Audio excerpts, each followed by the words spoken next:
Yeah, we sometimes call it CU, not using. And I advise the all-student staff for Hindsight Created Nonfiction. We're here to launch the second volume of our annual Hindsight Presents title on the climate crisis, Changing Skies. This new journal began and continues with funding from Scott King's Mission Zero initiative, and now also from CU's Undergraduate Research Opportunity Fund, for which we especially want to thank UROP's director, Tim O'Neill. And with the ongoing support of Hindsight's many publishing projects by the Program for Writing and Rhetoric. None of tonight's events could have come together without the amazing student staff you'll see on this journal's masthead, as well as the extra help of Mindy Slaughter and Linda Nacita in the PWR front office, and of course, the excellent work of our contributing writers and artists. This new issue of Changing Skies truly includes worldwide skies, as you'll see from the global range of our contributing writers. But yes, we definitely still feature some writing and much art from CU students in this new print issue. Tonight you'll hear writers from all over, some in person and some international contributors by video, introduced by a few of our fantastic 25 student staffers. And now our editor-in-chief, Ian Hall, who designed this gorgeous cover and the new layout for our pages, will introduce our keynote speaker.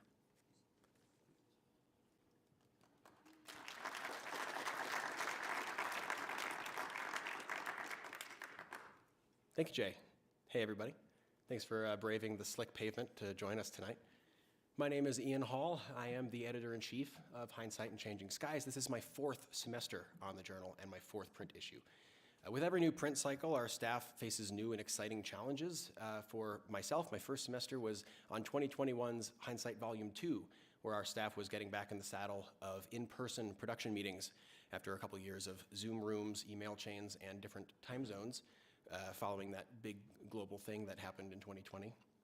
The next semester was Changing Skies Volume 1, which was an introduction of a whole new print title into our workflow. It forced us to recreate the entire staff organization, top to bottom, effectively doubled our yearly workload, so quite a bit of a learning curve for us there. The next semester after that, Hindsight Volume 3, we were dipping our toes into international submissions following a very successful visit to Seattle's Association for Writers and Writing Programs Conference, or AWP, if you don't have the kind of time that I do. The next semester after that, of course, being Changing Skies Volume 2, the book you're now holding in your hands. We went full throttle into our international submissions with this one, really opening up the floodgates and really opening up the diversity of stuff that we could publish and the stuff that we could print in the journal that you now hold.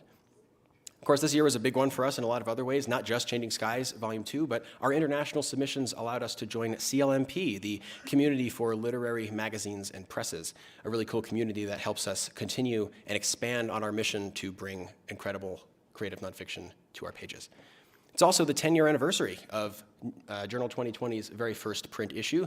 Way back in 2013, that started out of a single classroom with purely student work, and over the years has only evolved into what we have today. And even though we are now accepting lots of writing from all over, including many of which we're showcasing here tonight with our readings, we do not forget our core identity as a student-led, student writing journal. You know, we're very much allowing that to drive us into the future and has driven us this far. And even though we're a little bit bigger now and we're a little bit broader and have bigger shoes to fill, we still know that those students and stories shape us and continue to do so. To speak a little bit more about those students and their stories, we have Mr. Scott King with us tonight. Mr. Scott King is working with the Mission Zero Fund to provide resources to CU students working on various climate change projects everywhere from writing to wind turbines. Thanks to Mr. Scott's help and his support through Mission Zero, Changing Skies was able to get off the ground last year, and his support continues to impact the pages that we hold in our hands tonight. For more information about Mission Zero, including spaces to donate if you wish, go ahead and check out the QR codes in the first few pages of your books. Thank you so much for coming out tonight again, and enough of me blabbering. Please join us in welcoming our keynote speaker of the evening, Mr. Scott King.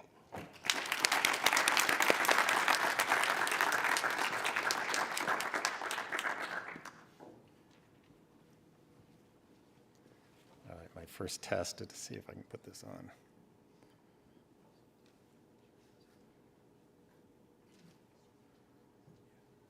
Lectern laptop.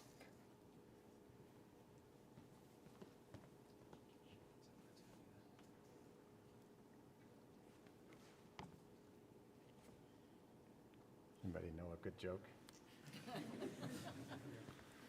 I did that the other day, and I actually opened up ChatGPT, and it came up with a pretty good joke.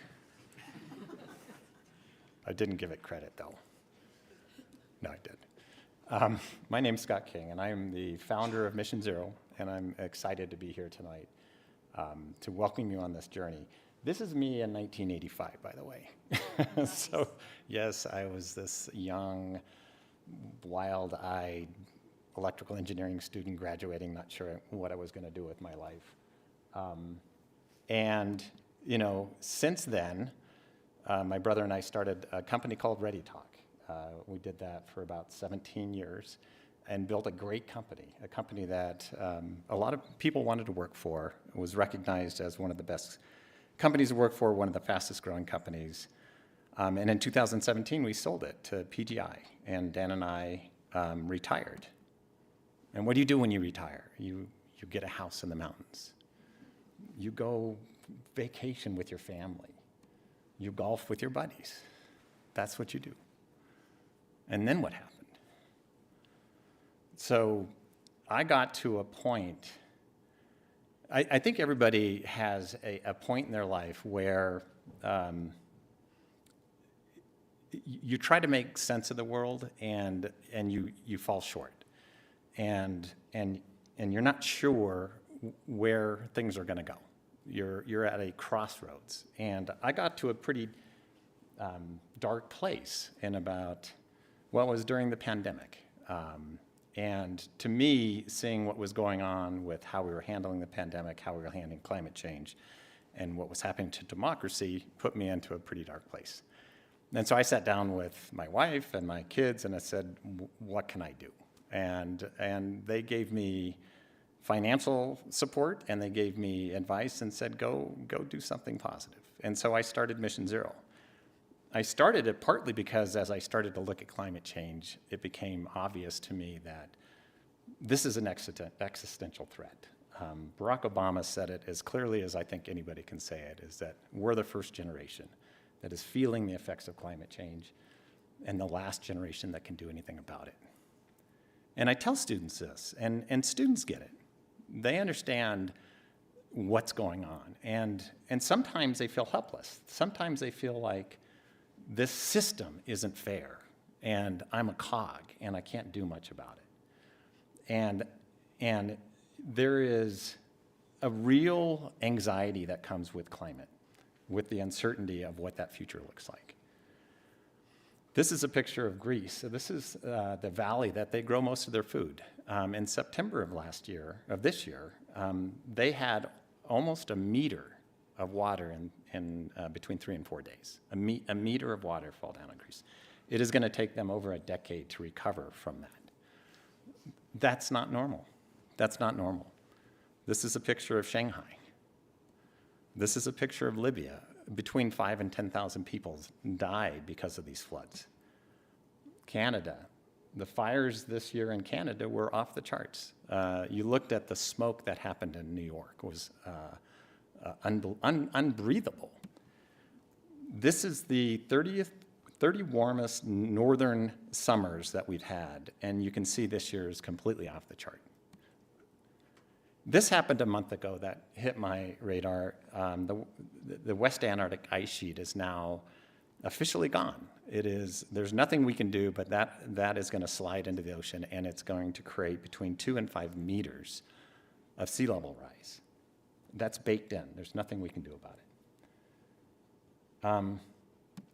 It's hard not to look at this and say, you know, what do you do in the face of such calamity, in the face of such big systems that you can't control? And one of the things I talk to students about is what's happening in our climate. And this chart on the right is over 800,000 years, and it shows the concentration of carbon in the atmosphere. And sometimes people say, well, is it really man-made? Do you see the part that kind of strikes up? What happened to cause that? What happened to cause the CO2 to go from 300 to 420? Any ideas? Somebody's got this one. Come on. Industrial, yeah, steam engine, that's right. So I'm an electrical engineering student, graduate, and so I know a little bit about energy. And it was interesting because what humanity figured out is that, pack mules and horses and people, that can move things around, but boy, engines can do it a lot faster and a lot easier. And so we started burning things to do work for us. And we became amazingly successful at it. And to be honest, we have very rich lives because of the innovations that we have done through technologies like that. But we can't sustain it. This chart is actually measured CO2 in the atmosphere, and we can actually tell where it's coming from. Does that look like it's going down? No, we're not there yet. And what happens if it keeps going that way? Extinction. We go through the 6th mass extinction on this planet, and we created it. And so I was talking to my wife, Tracy, which I want to say thank you for all the support that you have given me on this. So I didn't mean this to be a little bit too doomy-ish at the beginning, but the interesting part about this is that we know where this is. We know what's causing this, and we know what the solutions are. This is the emissions from burning fossil fuel, which is 70% of our carbon emissions. So 70% of climate change, 3/4 of climate change is because we're using fossil fuel energy for doing work. Okay, cool, all right. So we need to stop that. And we need to stop it as quickly as we can. That seems pretty obvious. We need to transition from burning things to clean, renewable energy to do things, right? It seems easy, but it isn't. And so how many of you use AI? And if you don't raise your hand, you're an idiot. If you do raise your hand and use AI as your work, you're an idiot. But AI is an amazing tool. AI is going to change the world, hopefully in a positive way. Hopefully in a positive way. I built an AI GPT. I built a personal assistant to help me understand what my carbon impact is, what my carbon footprint is. And you can engage with AI and learn. It's an amazing learning platform. And this is what it told me. It said, prior to us working on reducing it, Tracy and I had a carbon footprint of about 35 metric tons per year. So 35 tons per year based on mostly energy. And so it basically said, well, if without solar, you're about 7 metric tons in electricity usage. You're 10 metric tons in how you drive around. And you're heating your home with gas, and that's 5 metric tons. And all these things add up. And the average US carbon footprint is 16 metric tons. So the two of us are a little above average, but not horribly. But the worldwide average is about 4. And we got to get to 0. And so I went on a mission 0.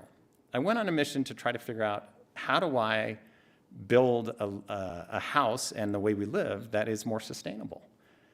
And so this is my home, Tracy and my home, and we've installed solar. That took out 7. We drive electric cars. That took out 9. We're installing a microgrid with batteries that'll enhance the grid's performance to put out more renewable energy, and we're putting in heat pumps for both hot water and air. And that'll save about 21.7 metric tons. And everybody has a journey like this. Our next thing is, how else can we reduce our carbon impact? Traveling, air travel is huge. How many of you know what a heat pump is? Oh, yes, that is excellent. I asked that to business students that I lecture to, and the percentage is not good. And the reason I mention that is because without understanding the solutions to climate change, how are we going to solve this problem? And one of the things that Mission Zero is trying to do is help educate students and engage students on climate. in every discipline, not just engineering, not just environmental studies, but everyone. And so, so I talk to students about heat pumps, hot water heat pumps, and induction stoves, because if we're going to move from burning fossil fuel to clean energy, we need to understand how to electrify everything. How do we do the things that we want to do, but do it sustainably?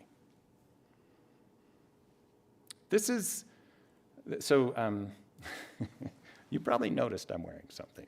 So CU is an amazing university. So I tell students this, I bleed black and gold. You know, Tracy and I met my wife here.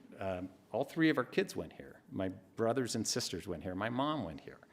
I've been to every football game, every basketball game. I'm here on campus half my life, it feels like. But what hurts me is how the university is dealing with the climate crisis on an operational basis.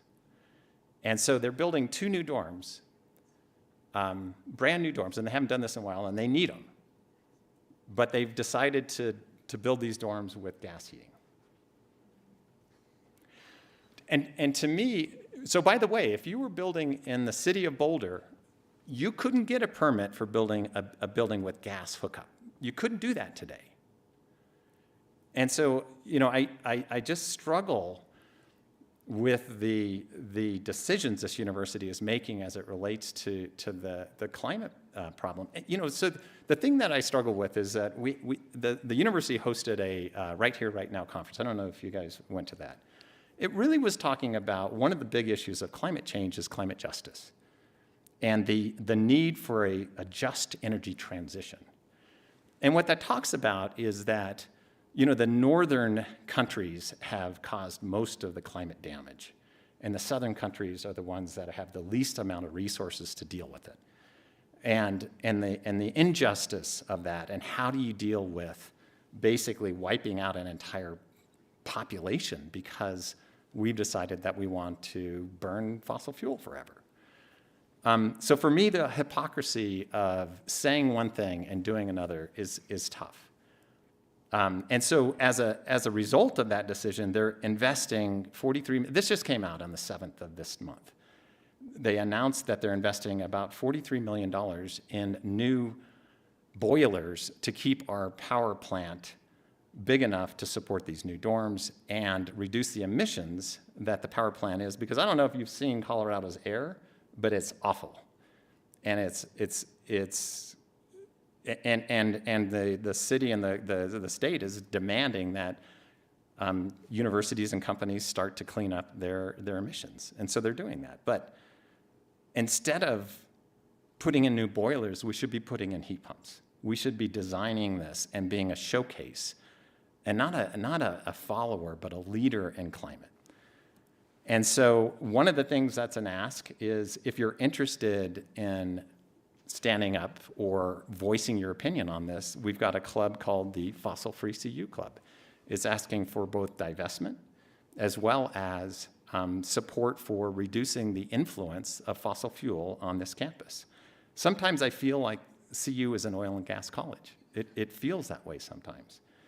And I think for us to have pride in the university that we work in or we graduate from, we need to change that. So I'm available. I have office hours every Tuesday and Thursday to talk about climate, talk about projects, talk about issues on social justice. And what you've done in the Changing Skies Journal is nothing but amazing. You think about how do you influence people, and it's through stories. It's through writing. It's through art. That's how you connect. It's an amazing way to talk about a complex issue in a way that can actually connect to people. And we live in a very, our political environment is difficult. And so if there's a way that we can communicate that can cross those boundaries and can bring people together and understand that this is a common problem we all have, and we all need to work together on it. And I think the work you're doing with Changing Skies is absolutely amazing. And I just want to, one, recognize Jay and the entire staff for this kind of amazing publication. And I hope it inspires other universities to think about how they can expand their writing programs to include climate-focused journalism. So with that, I thank you, and I am so thrilled to be part of this. So thank you again.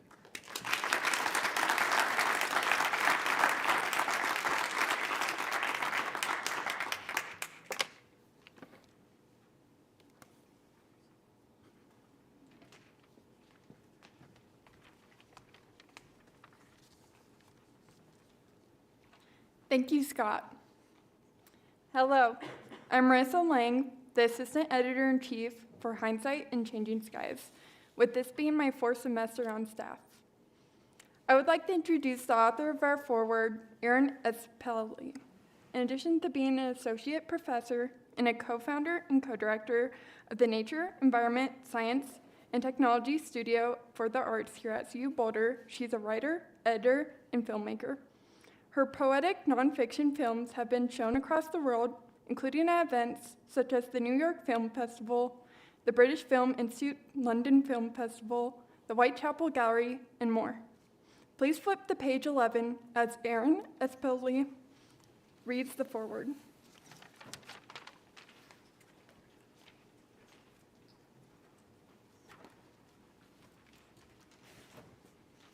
Thank you so much. It's such a pleasure to be here.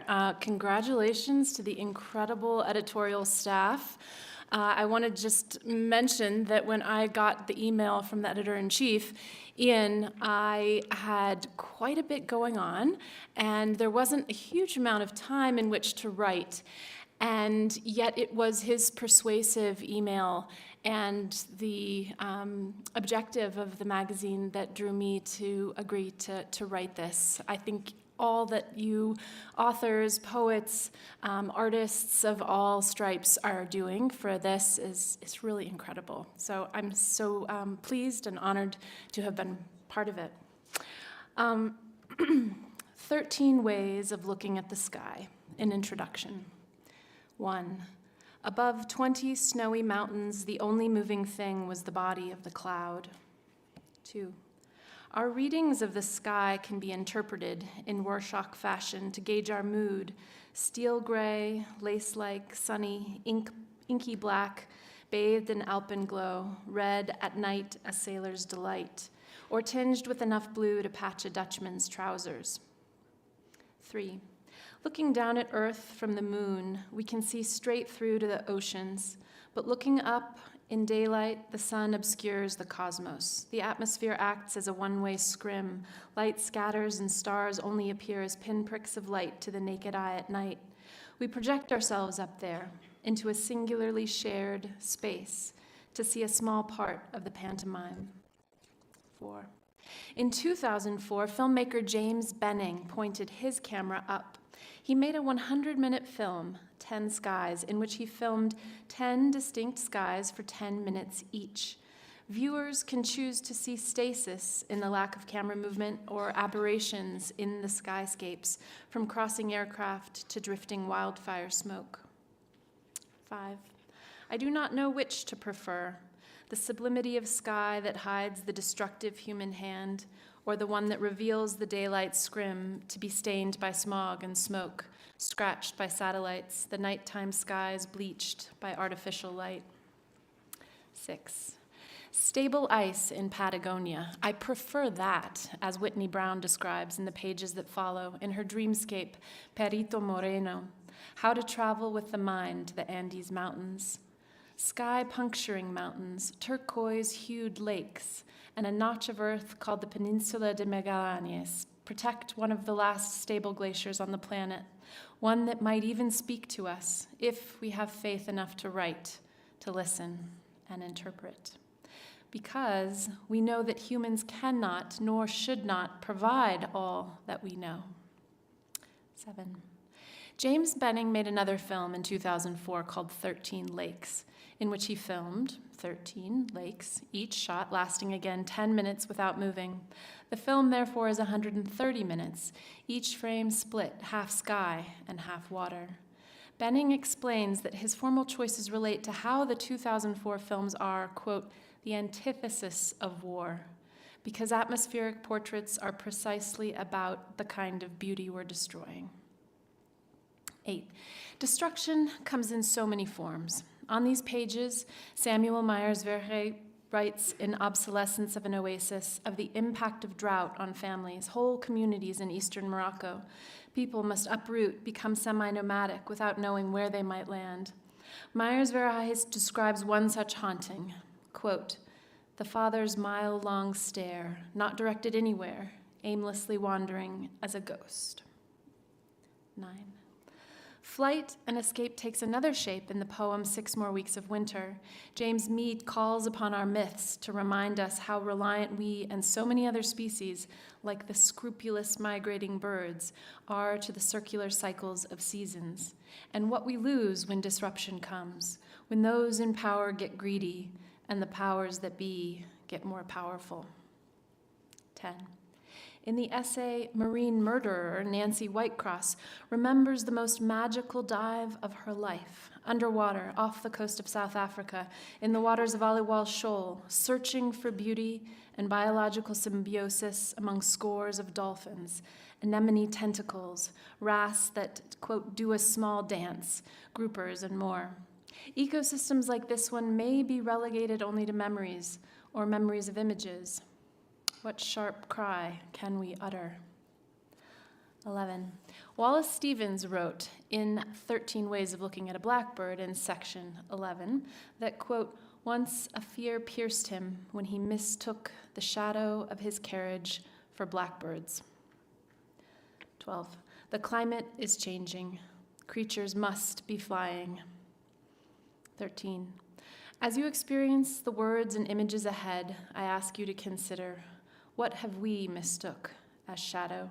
How much more beauty might we discover if we make room for speculation, as Whitney Brown does? What formal structures might we create to understand change, both subtle and extreme? What kind of sky do we want to see, betwixt the cedar limbs or across flat desert? Clock your minutes, mark your mood, and gauge how you want to see your future up there. Thank you.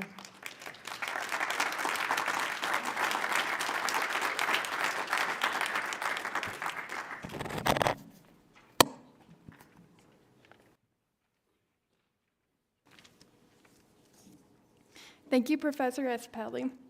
We at Hindsight are extremely proud to be able to provide a platform for writers and artists to share their experiences and creativity to the rest of the world. In my 2 years of being on staff, our journal has grown an astonishing amount, from only publishing CU students to publishing internationally, with writers and artists from places such as Australia, China, Jordan, and Nigeria. In the past year, we have participated and joined widely recognized organizations such as the Association of Writers in Writing Program Conference in Seattle and the Community of Literary Magazines and Presses. I hope you all continue to take part in our wild journey as we expand our presence. Hindsight and Changing Skies wouldn't be possible without people like you. If you would like to have a chance to be published in an upcoming volume of one of our printed journals or online, you could submit through our free submittable, which can be found on our website, hindsightjournal.org. We receive submissions on a rolling basis, so you are welcome to submit to us any point in the year. Every submission goes through the blind review process, so there's never any bias in our selection process. Now, I would like to introduce our next reader. Please flip to page 63 to follow along as Whitney Brown, a climate change writer who has been published in a state journal, reads an excerpt from her piece, Perito Moreno.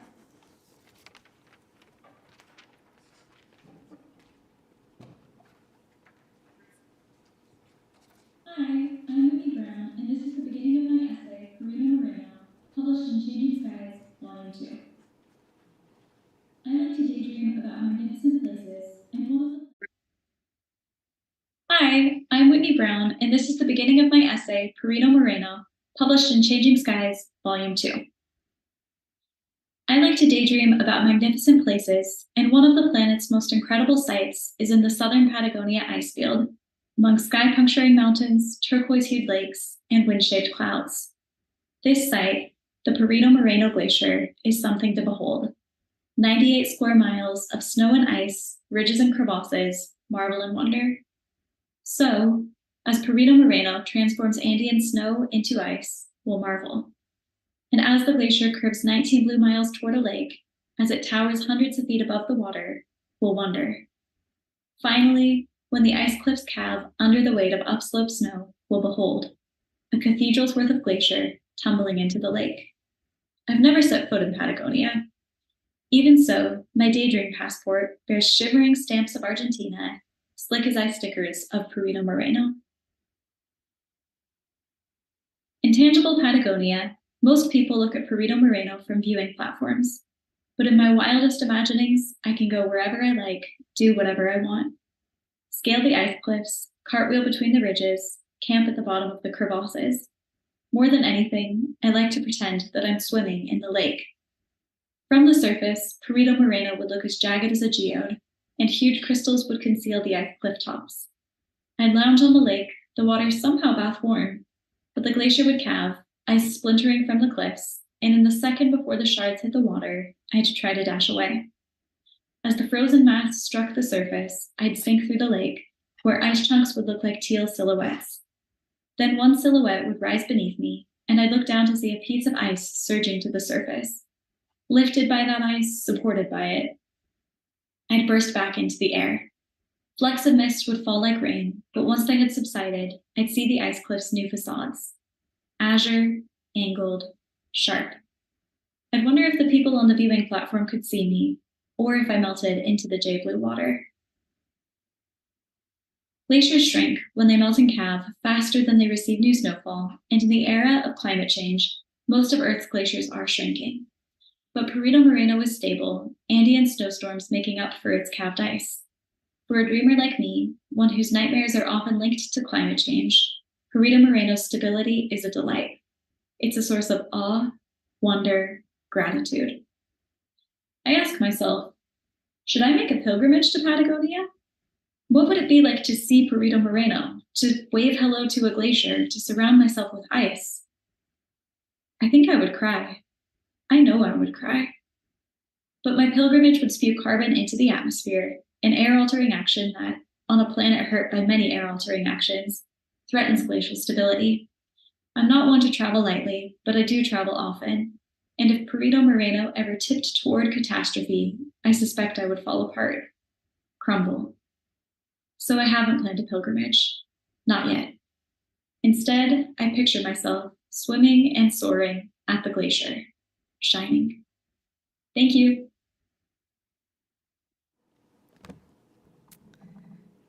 Hi everyone, my name is Angelina, and I currently volunteer for Hindsight Journal. Volunteering at the Journal has been an incredibly wonderful experience. I've had the opportunity to work with talented, kind peers and be a part of an incredibly important publication. I have the honor to introduce you to Nancy Whitecross, the first place winner of our Changing Skies Climate Change Journal. Nancy is originally from England, and she currently resides in South Africa. As a dive instructor who has the opportunity to travel around the world, she has first experienced how climate change has impacted our Earth's oceans. Here is Nancy reading a selection from her piece, Marine Murderer. Please refer to page 28 to follow along.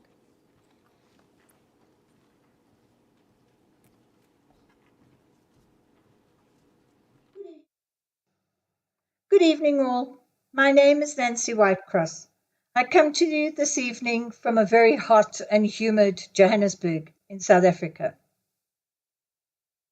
I would like to take this opportunity to thank all the staff and editors at Hindsight. When I entered this competition a couple of months ago, I never dreamt that my story would be published, let alone be chosen as this year's winner. I'm truly grateful and honored to be with you tonight, and I'd like to read a short excerpt from my story, Marine Murderer. The ocean was calm that day. There was no wind, only the sun beating down on my head as the dive boat sped on top of the water. The sky reflected an azure blue with not a cloud in the sky. My fingertips gently touched the water. People asked me what I was doing when they heard me calling my friends to come and play with us. Within minutes, they had surrounded the boat, jumping gracefully in and out of the water. The bottlenose dolphins knew I was there. They waited for me to join them. Just 6 kilometers off the coast of Umkomaas, south of Durban, in the province of KwaZulu-Natal in South Africa, is Alawal Shoal, one of the top 10 dive sites in the world. John, a fellow instructor and friend, brought a student on his first dive. The conversation was exciting as the student, his father, anticipated an incredible dive while we tried to play it down, as Alawal Shoal could be daunting. More often than not, the visibility is less than 5 meters. When we dive in this glorious place, we must remind ourselves that we are invaders of the fish species habitat. It is not an aquarium. I had my camera on the boat that day, hoping to capture my friends playing underwater. We kitted up. When I was ready, I did a back roll into the water with the dive buoy. Immediately, the dolphins surrounded me as I dived to the bottom of North Sands, 10 meters underwater. John and his father followed me. Once our student was safe, I handed the buoy line to John and immediately pointed my camera at the dolphins, scratching their backs in the sand, one after the other, as though they were dancing to music. An albino dolphin joined in the fun. John and I tried to count how many of them were playing. It must have been close to 100. Our student was mesmerized as he knelt in the sand watching them. As they ascended to breathe, 2 giant manta rays appeared out of nowhere, one covering my whole body as I lay horizontally above the sand. They disappeared into the depths of the deep blue ocean. Adrenaline rushed through my body. I had experienced true love and joy from the living creatures below. That's all. Thank you so much for listening. Goodbye and have a wonderful evening.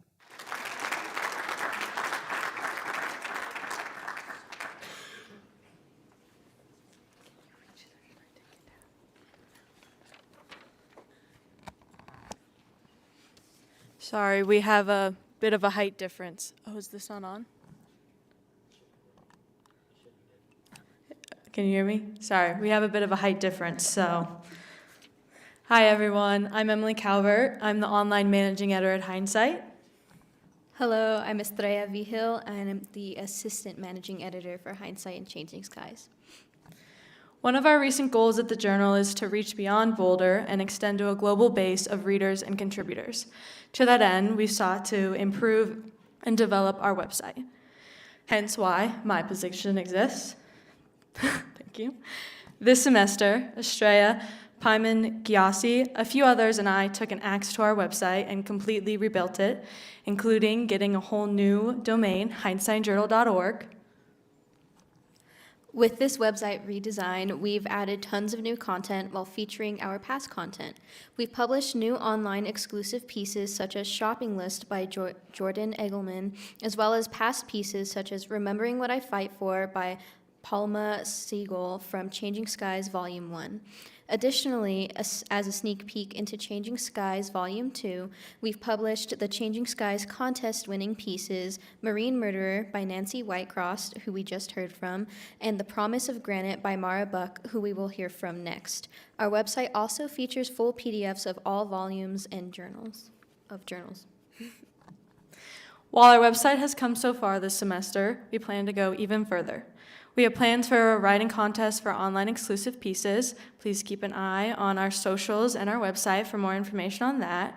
We also have plans for a staff corner where we can feature the amazing work of our staff, as well as much, much more. We're so excited for what comes next for Hindsight Online, and we hope you are too. With the support of our contributors, our readers, and the work of our amazing online staff, we can continue to grow.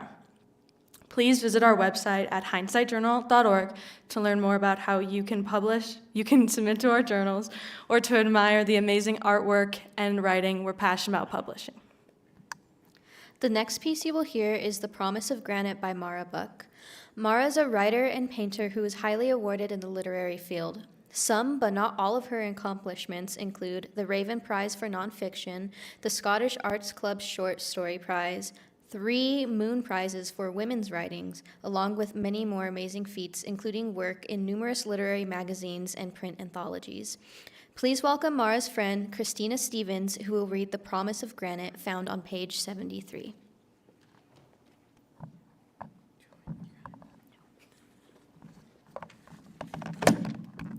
Sorry.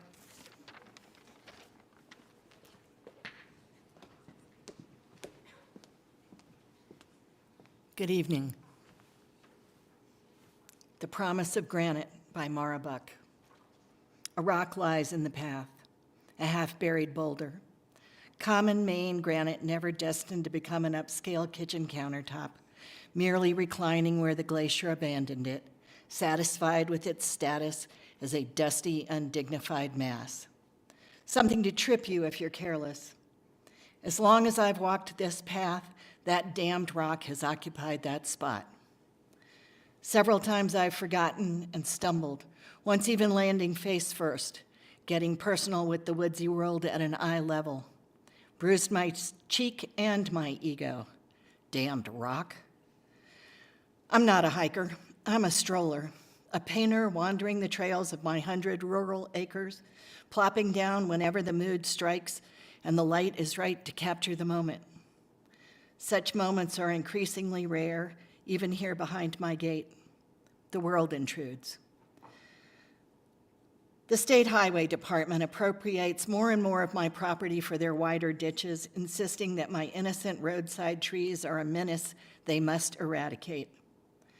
Despite my desperate protests, they continue drenching my milkweed and rugosa with toxic weed killer that trickles into the woodland brook flowing by my house. It seeps through the soil into the planet's core to infiltrate the groundwater, kills fish and frogs, and sickens whatever drinks or feeds or breathes. Sickens me as well. This chemical has been on trial as a carcinogen banned in numerous countries, but recently our government has lifted the restrictions, considering the corporate bottom line more essential to the future of the planet than a few milkweed plants or a few cancer patients.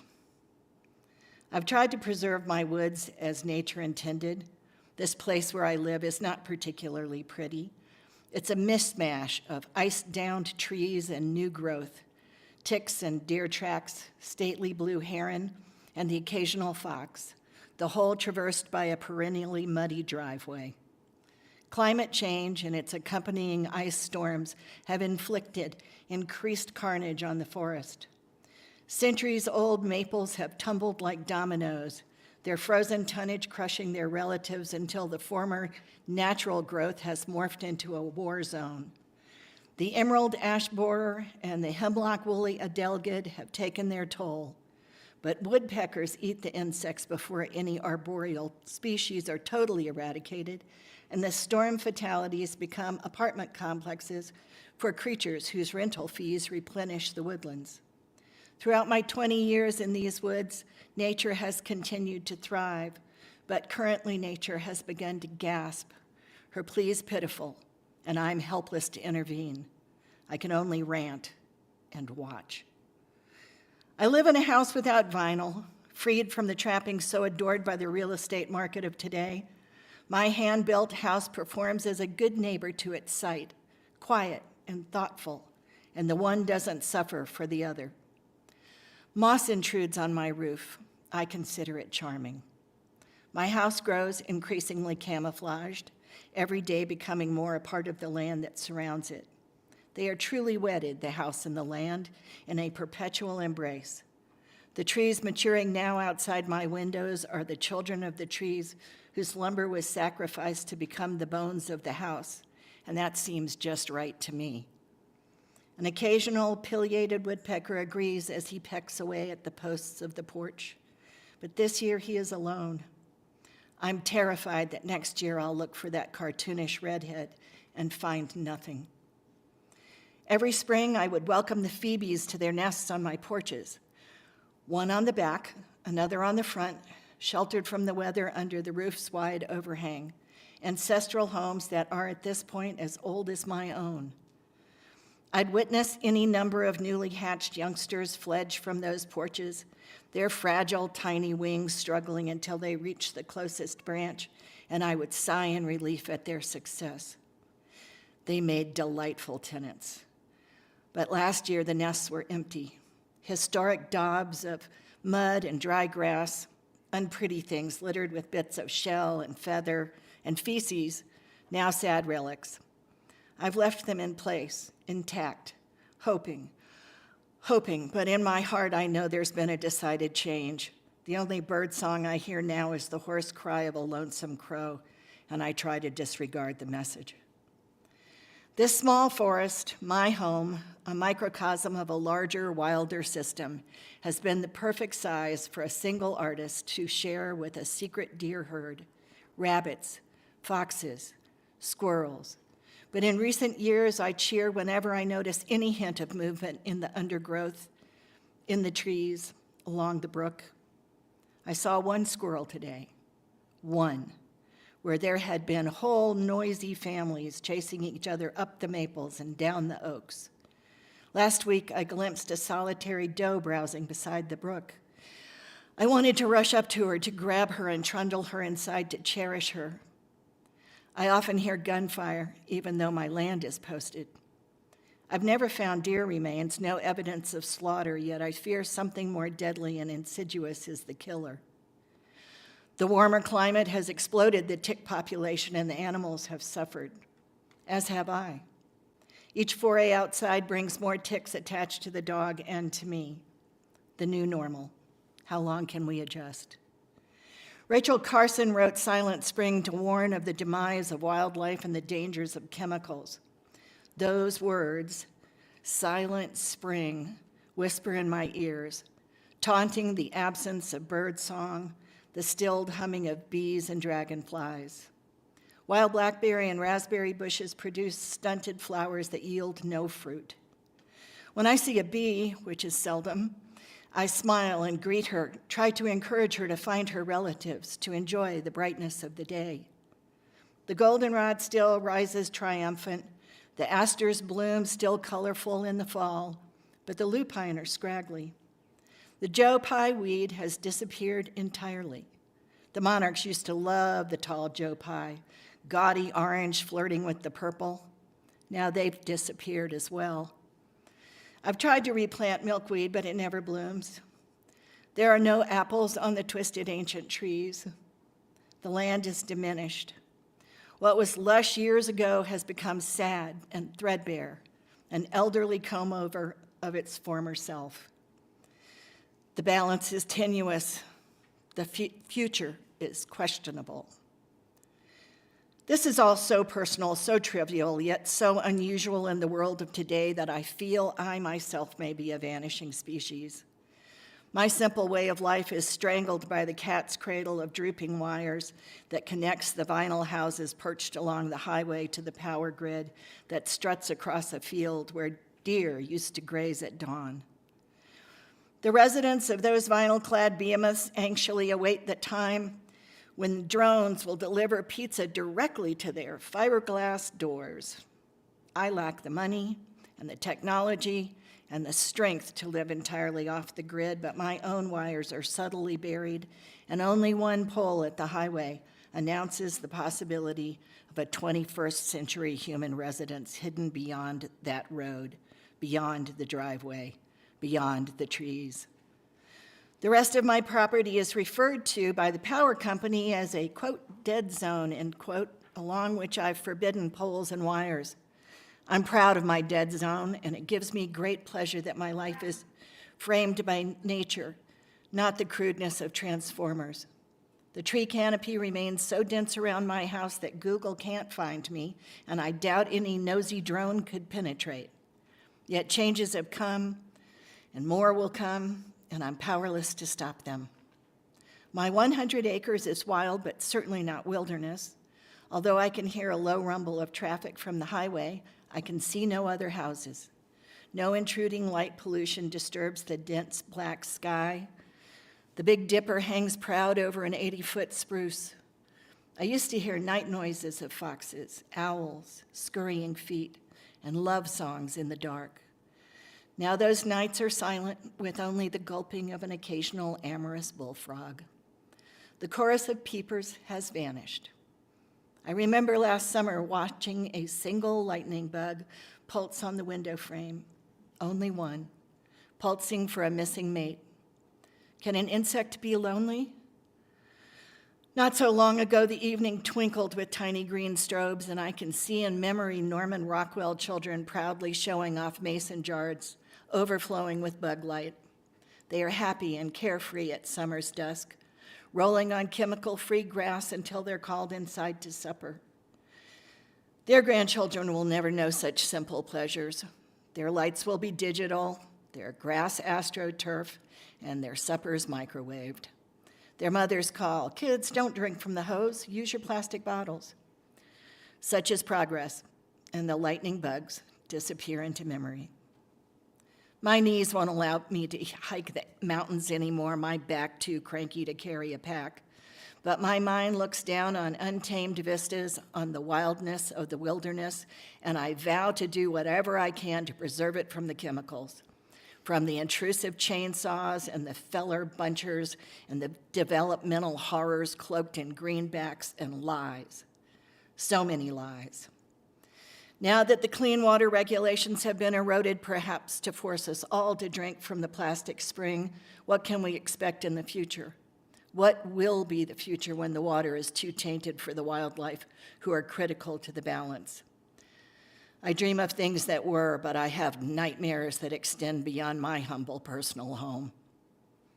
I think of that rock, that buried boulder in my path, and I try to consider it as metaphor, as a sign that beneath that which we can see lies the solidity of granite, bedrock that can neither be fracked away nor eroded, granite unchanged as a testament to the durability of the planet, the durability that will endure beyond this era of destruction.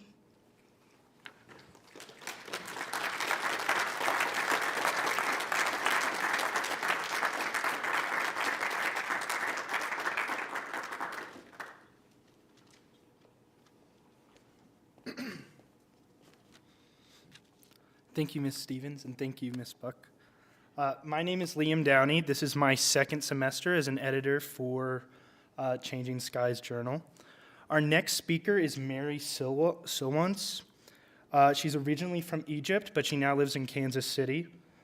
And many of her poetries and essays have already been published, but she's probably best known for her work with ecology in an intersection of justice and spirituality.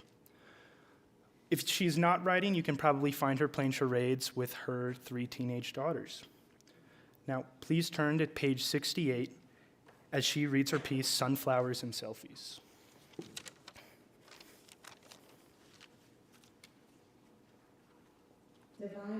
Divine will. My daughters want a real Christmas tree. We have a perfectly serviceable fake tree in the basement, already decorated with colored lights, jewel-toned ornaments, shimmery with silver tinsel. It was a gift from a friend moving, eager to travel light, and I prefer used goods anyway. A real tree? Why? But Christmas was barreling at me fast, so I caved and went to a nearby nursery. I found one that was just right. Well, just right in a Charlie Brown Christmas sort of way, small and spindly. It shivered in the corner with another scrawny scrap of a fir, reminding me of the leftover kids who never got picked for kickball. I took home the discounted, desiccated tree to decorate. When my girls were small, we cut holiday cards into a long chain. This colorful homemade garland, paired with tiny white lights, adorned the gangly fir perfectly. I then sat in the darkened living room, enjoying the Charlie Brown vibe, a soft glow gracing the room. But I was uneasy. Ecosystems were exterminated to plant acres of fir, spruce, and pine. What synthetic inputs forced them to grow into marketable shapes and sizes. How far did they have to travel to get to a store near me? What kept them fresh? Were they shipped in refrigerated trucks like fruit and vegetables? That seems ecologically excessive when we've been averaging 50-degree weather this December in Missouri. Besides, what will I do with the tree after Christmas? If it's loaded with chemicals, I don't want to compost it or toss it in the backyard for critters to nibble on. I don't want it decomposing near my garden beds, nor do I want to landfill organic matter. And then I remembered. To secure the tree, I bored screws into 4 sides of it, shredding bark, tree skin, in the process. Trees feel. They form families, create diverse communities, take care of each other. I imagined rows upon rows of firs just like this one and monocrop plantations across the country. Indentured, trees bred to be consumed, then discarded. Even my environmental concerns about a live tree regarded the tree as an object. I feel a disconnect.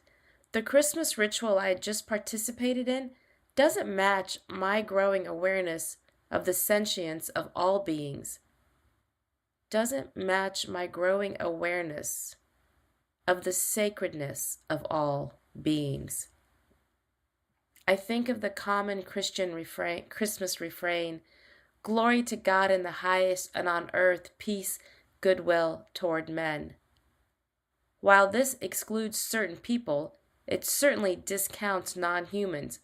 Whatever falls outside of men can be othered, dominated, abused, used, enslaved, marginalized, even killed for the glory of the Most High. Progeny of this God, Judaism, Christianity, and Islam have littered history with those deemed undeserving of goodwill. The legacy continues as goodwill is still not extended to all beings, let alone all humans. But because sacredness pulses and shimmers in every speck of earth, all beings are deserving of goodwill. This startles me. If sacredness is the fabric of everything, why don't our Christmas traditions reflect that? Why participate in rituals that subjugate other beings? What's more, these traditions, the tree, lights, decorations, excess, grand religious services, rely on extractive practices that don't foster goodwill or peace on earth, but jeopardize the lives of countless beings, human and non, to provide material accoutrement for the holiday season. How does that honor the divine? To be complicit in the desecration of earth and her beings, to deny the sacred in its wondrous omnipresence, means we have become severed from understanding ourselves as sacred. We deny our own holiness. Otherwise, how can we be callous to the sacredness of the other? As I journey toward my inner divine, I understand divinity as the fabric we are each knit from, which means we ourselves and all we encounter are holy beings, deserving of reverence. The anemic fir in my living room, bolted to a tree stand, is propped up on a yellow plastic milk crate hidden under a snowman tree skirt to give her height. It's time for new rituals. Let's develop traditions to honor the sacred within and in every being so we can authentically manifest goodwill toward each being. Indeed, divine will. Then we'd have a chance at peace on and with earth. Thank you.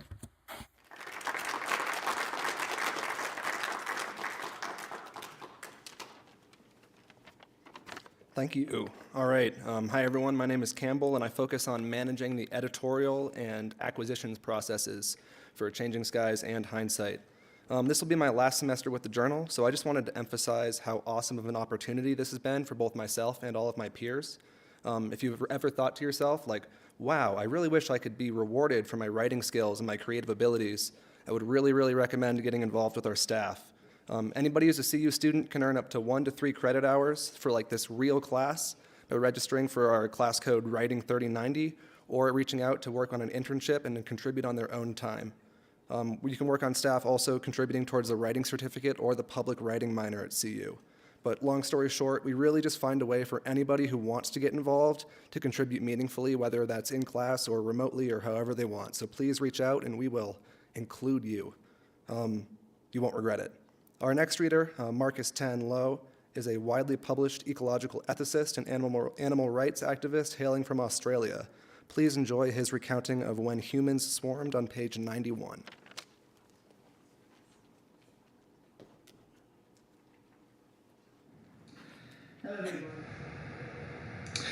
Hello everybody.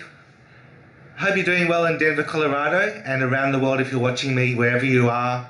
My name is Marcus Tenlow, and I was recently published in the latest issue of Changing Skies.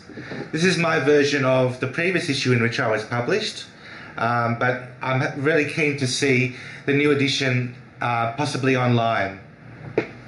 So I'm a vegan and antinatalist living in Brisbane, Australia, and my poem for Changing Skies is called When Humans Swarmed.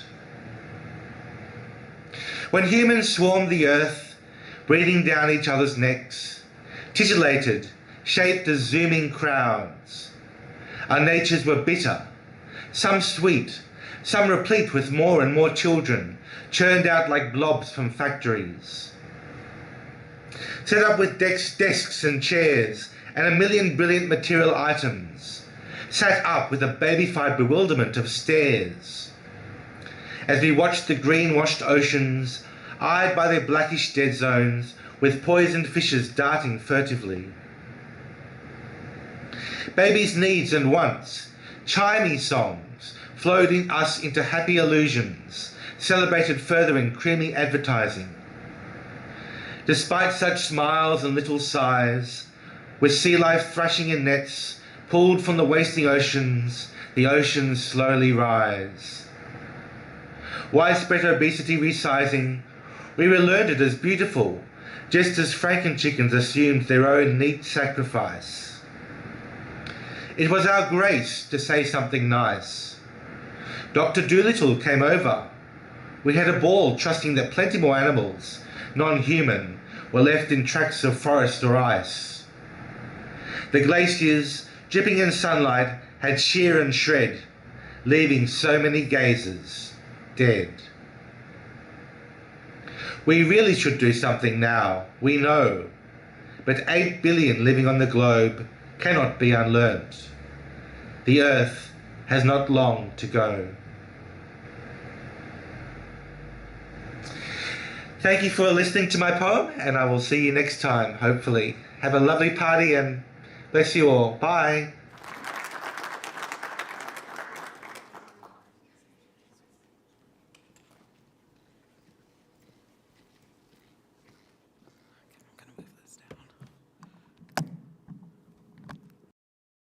Hi, I'm Isabel Pitalue, and I'm the marketing director for Hindsight and Changing Skies. I'm Annalise Burgess, and I am the social media director for Hindsight and Changing Skies. I'm a junior, and I am majoring in journalism and minoring in writing and public engagement. Yeah, this semester our team has the pleasure of sending weekly newsletters, running social media campaigns, encouraging submissions from around the world, and keeping in contact with the program for writing and rhetoric and our peers at CU. So this year, Hindsight decided to dedicate a role specifically to social media, which I have been proud to step into, and I feel so grateful for that opportunity. I am also on the marketing team, and I work closely with Isabel, and I also help out with editorial and art direction.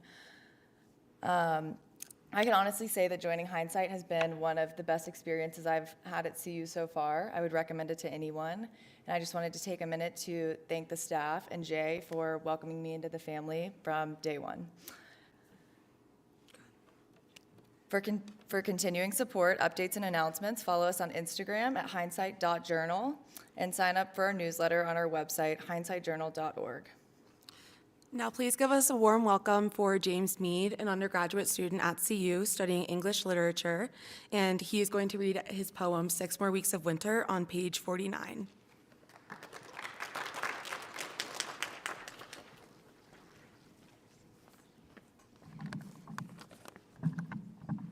Hi, I'm James.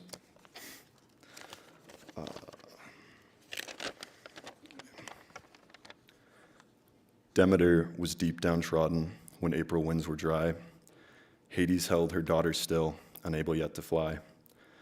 Waterfowl, scrupulous, returned on tight timetables to find the earth still frozen hard, not a morsel to be taken. Weeping willow wept still louder to find her boughs still barren, and all the people shook their heads, except the crude oil baron. Surrounded by bright poppies now, that non-eternal winter, and being found just wrong for now, my hands are hardly shaking. Mother holds her daughter scared, new gleam in Hades' eye. In his mind, a new deal making, 6 then 6 revised.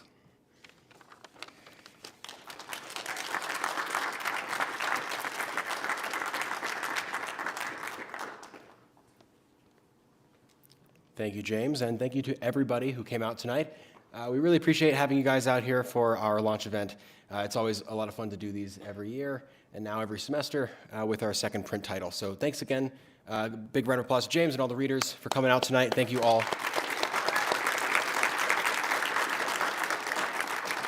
That is all we have for you this evening. We're going to be here till about 8:30, so feel free to hang out and mingle. If you have any questions about anything at all, submitting work, following us for more information about journals, joining staff. If you're a student, track one of us down. We love to talk.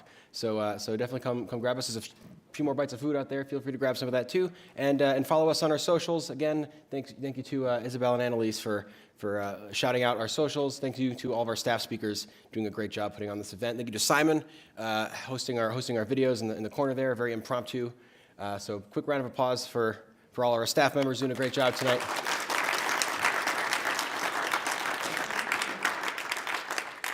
And yeah, I won't hold you in your chairs any longer. Have a good night, guys. Drive safe. Thanks.